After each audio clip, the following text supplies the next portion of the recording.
Good evening, Tiger folks. We are back for the Round 5 Tigercast Player of the Year award, and it's starting to heat up. The leaderboard's starting to heat up, and we have some legitimate votes this week from CB. Would you believe he hasn't dogged the boys again, which was nice. EJ, might be much to your surprise, I dare say. I'm feeling a lot less pressure.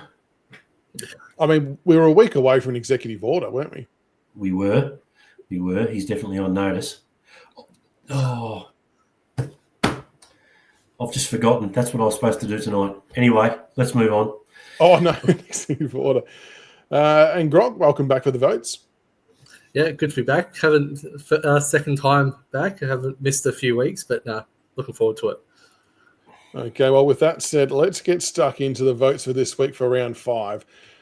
For the 5 votes, so I went Jacob Hopper for 5 votes. I'll read out the ones, mine and Tiggs and CB's, and then you guys can explain yours. So I went 5 for Jacob Hopper. Tiggs went 5 for Nick Vlosten, and CB went 5 for Jacob Hopper as well. EJ, you also went Jacob Hopper. Yeah. Enjoyed his game. Oh, look. Yeah, okay, we were just having a bit of a laugh about his U-turns and not taking the first choice disposal, but he worked really hard. 33 disposals, 14 contested possessions, 9 ground ball gets, 6 tackles. He might not be as polished as what we want sometimes, but you can't fault the endeavour, and it was there, and it led the way in the middle. So, yeah, good game. And Grok, you gave Hugo the 5. Yeah, I was tossing up between Hopper and Hugo for the 5. Hopper had a really, really influential first quarter where he was best on ground. But I think in terms of overall impact over 4 quarters, I think Hugo, everything he did worked out well. There, like with Hopper, there are a few times where I felt he let himself down. And I'm going into this where I'd much rather reward the younger players than the older players. If it's a 50-50, give them the higher votes. So, yeah, I think Hugo for me was probably our best on ground in terms of overall impact and that on the game. DEI votes. Conspiracy. Conspiracy on the votes. No, we run a tight ship here. The 4 votes, I went Hugo for 4. Tiggs went Nathan Broad for 4. CB went Tim Taranto with 4. EJ, you put Nick Vlosten in for the 4 votes. Yeah. Look, the back line were under siege, and I thought Vlosten, Trainer, and Broad all had really good games. And I could juggle around the order of where they were. Brown had a good game as well. I suppose you're more likely to have an impact when you're getting hammered for 2.5 quarters. But, yeah, I think the older guys are leading really well down back. They are. They're standing up under enormous amounts of pressure. Grok, for 4 votes, you went with Tom Brown. Yeah, with how under pressure our back line was and the fact that we really couldn't get it past halfway, I think Tom Brown was the only one who consistently hit a target and had balls to actually look at taking the game open. Obviously, we mentioned the kicks through the middle of the ground, resulting in the goal to Blight in the 3rd quarter. I thought he had a really, really strong game. Fair enough. Can't argue with that. Yes, some of those kicks inboard were nice. More of it, please, Tom Brown. For 3 votes, I went for Luke Trainer. Tiggs went for Tim Taranto, and CB also went for Luke Trainer. EJ, as did you. Luke Trainer for the 3 votes. Yeah, I mean, just another great game from a young defender who did make errors, but overall his impact was a lot more positive than negative. And I like the fact that his errors aren't holding him back from making brave choices. I think he took 10 marks.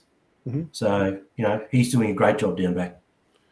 And Grok, you went for Hopper for your 3 votes? Yeah, that's probably our most, probably most consistent player across the 4 quarters. But again, his first quarter was really, really strong. A clearance beast in the first probably 45 minutes. Made a few poor decisions, which is why I've got him for the 3 and not the 4 or the 5. But again, probably his best game that he's played for Richmond, I think. Yeah. I thought he's had a good month, really. I know the team results don't reflect it, but he's been putting in some pretty good shifts. 2 votes. I went for Tim Taranto. Tiggs went for Jacob Hopper. CB for Toby Nankervis. And EJ, you had Hugo Ralsmith in at the 2. Yeah, I mean, you guys have obviously got him up higher. I probably think I had him lower because he had less disposals, and yes, a lot of it was unrewarded, but he's still in the best 5 players for the week. A really, really good return. Really happy for him. I don't think he's ever going to be anything more than a B-grade player, but he's an A-grade trier. If everyone had the same application and commitment to their roles as what Hugo and K-Mac did, we'd be in a much better position than what we are now. So really happy for him and happy to give him votes. And Grocky went for Luke Trainer for the 2 votes.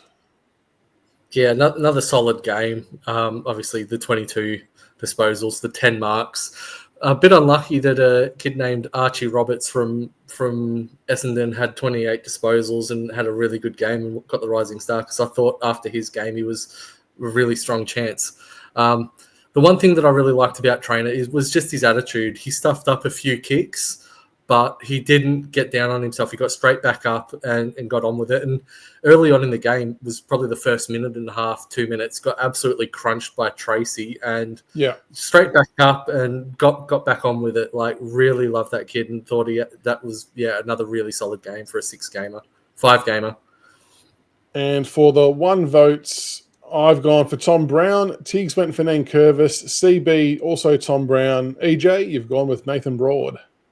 Yeah, as I said, I really struggled with the boys down back. I could have given them all votes, and I actually feel really bad not giving Brown votes. But again, Broad, just another 19 disposals at 95% efficiency, doing a roll down back. And much like I think from a vote from a couple of weeks ago where I think I gave Nank almost bonus points for leadership, what a great couple of role models down back in Floston and Broad for these guys to learn off. We can have our shots at some of the players, like that we had a shot at Short tonight, and we have had a go at a couple of the midfielders for dropping off or whatever in games, but Broad and Floston, they just don't drop off. No, ultra consistent has been since he set foot in the club, really. And Grock, you went for Camden McIntosh for your 1 vote. Yeah, I feel that without Camden's job on Sarong, that game is even uglier for us with the way that they were moving through the midfield. Sarong had no impact on the game, and Macca even managed to get forward and kick a goal on Sarong as well. So I just think his defensive work was probably one of the biggest reasons why we were so close at halftime. Fair enough. I thought he did a really good job as well. Well, with that said, let's bring up the new leaderboard, which sees Jacob Hopper has shot to the top of the list on the back of getting some 5 voters on 53.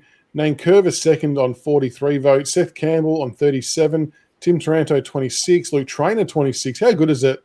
Is it good or bad? I'm not sure. I'm sure it's a good thing to see a first-year player up that high. Mansell 25. McIntosh 24. Miller 21. Lawler 21. Jack Ross 20, Vloster 19, Short 12, Blight 11, Hugo 11, Broad 8, Tom Brown 6, Dow 5, Armstrong 2, Trezise 2, and Steely Green 1. Any surprises at the top of the order there, gents? No. Maybe Seth sticks out as maybe a couple others I think have been more consistent. But, yeah, apart from that, I think it's the top 7 or 8 look pretty much like what they should. Yeah. Based on this year, those top probably 7 names you'd say are probably the ones that look like Trainer, maybe not, but the rest of them you'd say that's probably what the top 5 or 6 in the best and fairest look like at the moment in any order. That's actually an interesting point that you make, Grock. It'd be interesting to see what our final leaderboard looks like up against the Jack Dyer medal. It'll be fascinating to see. I know the coaches have a whole different range of metrics they go by. But yeah, that would be interesting actually to see how we fare. But they are the votes for round 5, folks. So make sure you put your votes in the comments below. Let us know who you were going to go for. 5, 4, 3, 2, and 1. And we will do it all again next week after the Gold Coast game. And we'll see if the leaderboard can change again. But thank you, gents, for your votes tonight. And we will do it all again next week. Thank you.